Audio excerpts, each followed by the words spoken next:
All right, what's up, guys? Today we're going to dive into what I call the recovery pyramid. When we look at a pyramid, the peak of the pyramid is only going to be as tall as its base is wide.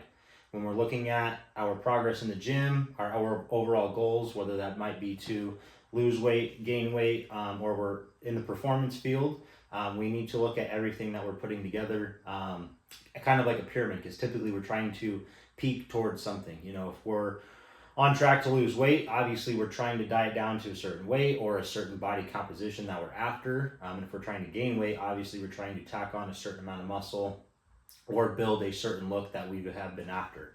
And again, if you're in the performance field, obviously you have a goal in mind that you are trying to peak for at the end of the year, or the end of your competition season.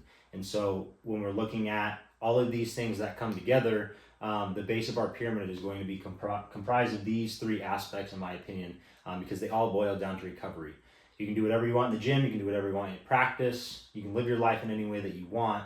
But when you're on the pursuit of goals, and you're trying to prioritize certain things, these are, in my opinion, the three most important things that we have to manage on a daily basis. And to me, they make up the base of our pyramid that is going to fuel everything else and allow us to build a very wide base so we can come to a very high peak, and be at our best. This boils down to sleep, stress management, and then our nutrition. I would say that no one is more important than the other. They all have equally important roles. They all play into each other as well. If you're stressed out the wazoo, you may not be sleeping very well at night. If you're stressed out the wazoo, your nutrition may be taking a fall. Same deal, if your nutrition's taking a fall, maybe you are feeling more stressed out.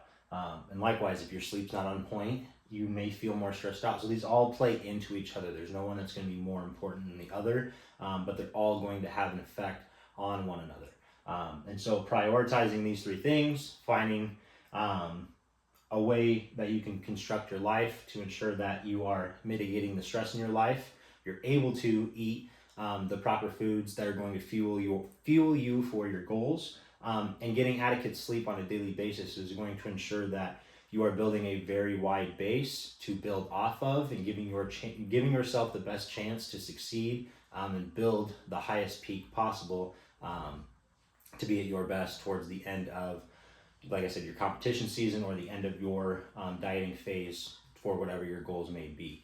These need to be taken very seriously, and I guarantee that if you base all of your recovery off of managing your stress, getting adequate sleep, and fueling yourself on a daily basis properly, 7 days a week, will yield the best results possible over a long enough period of time.